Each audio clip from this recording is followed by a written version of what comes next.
Hello, folks. Let me take this do-rag off. I think I look too hood for the rural parts of Serbia. It's really hard to keep your hair nice when you're on the road, living in a van. How am I looking up there?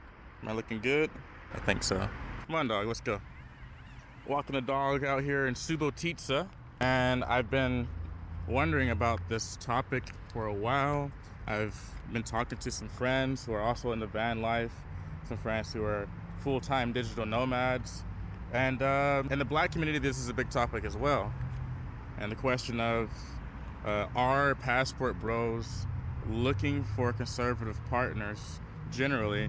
Are we looking for like submissive trans? Is that a Freudian slip? Are we looking for submissive trad wives? Are we just people looking for reliable partners, people we can feel comfortable spending time with? I think the question goes deep and to specific audiences.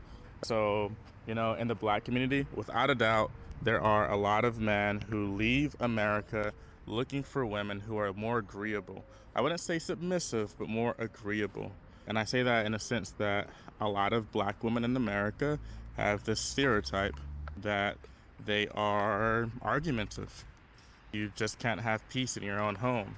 And I would say there's definitely some semblance of reality to that. I've had relationships in the past, and I've tried to start relationships in the past with black women specifically in America, and found that it's quite stressful. And then women will even tell you, like, I like me a toxic man. So yeah, this is a reality that a lot of men in America just don't really want to involve themselves with. But does that mean they're going to Brazil, Colombia, the Balkans over here to find women who are poor, dumb, and agreeable? No, of course not. There's so much more nuance to it. How about just finding people who will give you peace in your home? That is the key for any relationship, right? You don't want to feel like every encounter you have with your partner is an argument. You don't want to feel like every encounter you have with your partner is a battle. So it's just the reality of things for many people. They don't want the heat. Myself, I'm actually a pretty progressive-minded person.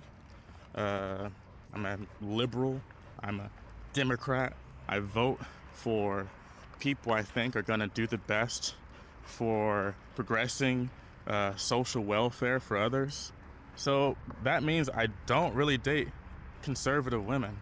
Not really my fancy, not my interest to date someone that doesn't agree with my political beliefs, that doesn't agree with my concepts of what a dynamic should be in a relationship between a man and a woman.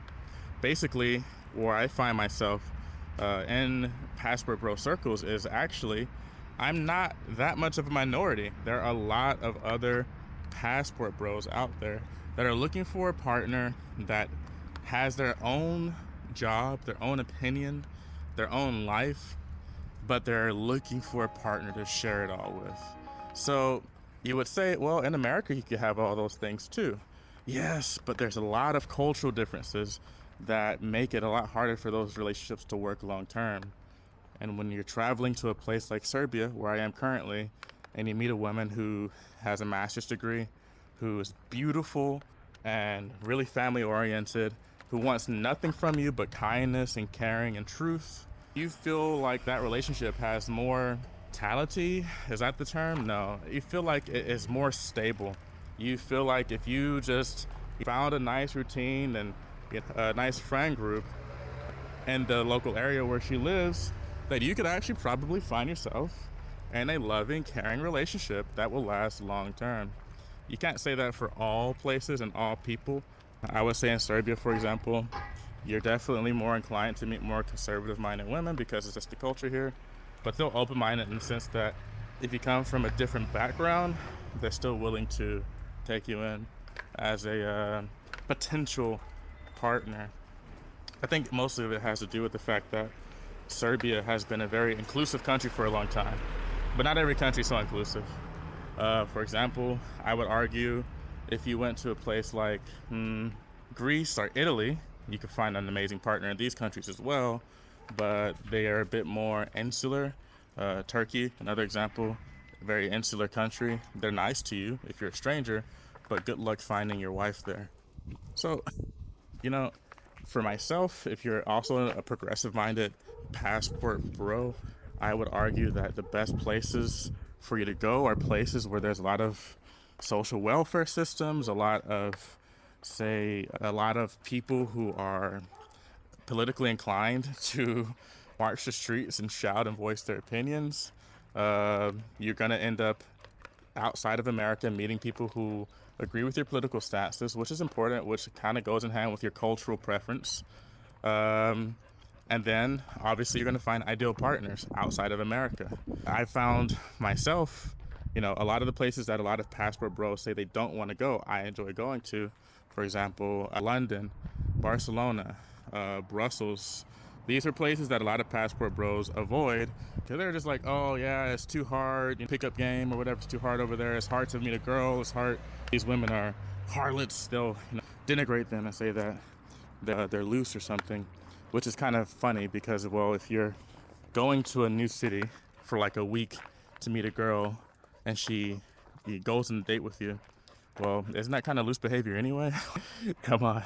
Yes, it seems a bit rapid for you to go to a place for a weekend and a girl to want to marry you. That seems like, behavior that a woman who's just giving it out for anyone would do, right? If that's your mindset on that kind of behavior. Not on me. I mean, I don't think you're less of a person or less reliable as a partner because you are actively dating. We all do. But yeah, you should probably focus as a passport bro on going to places that agree with you politically and culturally.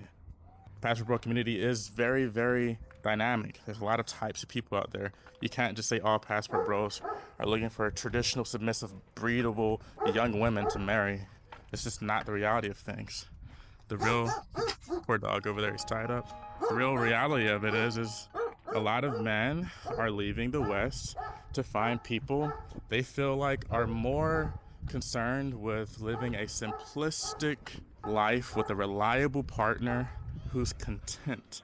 And that's so key because a lot of places in the world, say Berlin, you'll meet a person, or I don't know, Atlanta, we'll speak from America. Say in Atlanta, you'll meet a person who is kind, caring, but they have this itch on them. They feel like they need more of everything. They need like extreme love. They need a partner who has extreme features, certain height, certain, say, 6'5" finance guy, certain income level. And a lot of these qualities are just unattainable, are not the characteristics of the average man. So there's this behavior, this culture of upgrading, and it's really common in the West. It's not often spoken of, but it's still subconsciously done, of people always looking for a better option, not being happy with the person that cares and loves them right in front of them or right next to them. And no one wants to be in a relationship where you could just be tossed to the side and then, she finds the Chad she's been looking for. So this is why passport bros travel. This is why you can't really say passport bros are just looking for submissive little girlies to marry off in a poor country. And let me talk about that for a moment before I cut off this video. Just because you go to a poor country like Colombia or say Serbia here, Albania, whatever, it does not mean that these people want to get a passport and run off to America or the UK or Germany. Look, most of the people I meet in this part of the world are pretty happy living in this part of the world. Beautiful, well-educated people who have no interest in moving off to some far-off land where none of their family or friends are. They're going to just kind of be stuck with you, restarting their whole life. Now, of course, if someone really cares for you, they'll probably be willing to move somewhere with you, but it's not their goal. Their goal is just to have a partner that cares about them. So I know a lot of women, actually, when I talk about this passport bro experience, will say that these men, they're just being used by these women to get passports. Many are, sure, if that's their prerogative, but I would say the majority of them that you run into, that you end up dating, they're looking for someone who gives them a different experience. They're looking for someone who has wisdom of the world, but they're not looking for someone who's going to take them everywhere and move them from their home. It's just not the reality of things.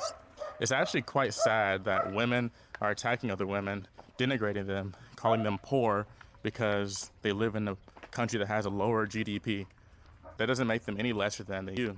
In reality, those same women, even in America, who are calling those women poor, probably aren't doing too well themselves. Like the average income in America for a single person, including women, is like what, 41,000 a year?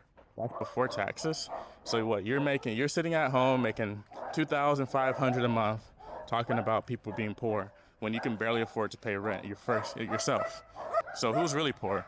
They're the person living in, I don't know, Novi Sad, Serbia, who has a master's degree and a good job, who has enough money to have a beer with their friends every day, every weekend, go on vacations for like a month or two every year. Is that woman poor?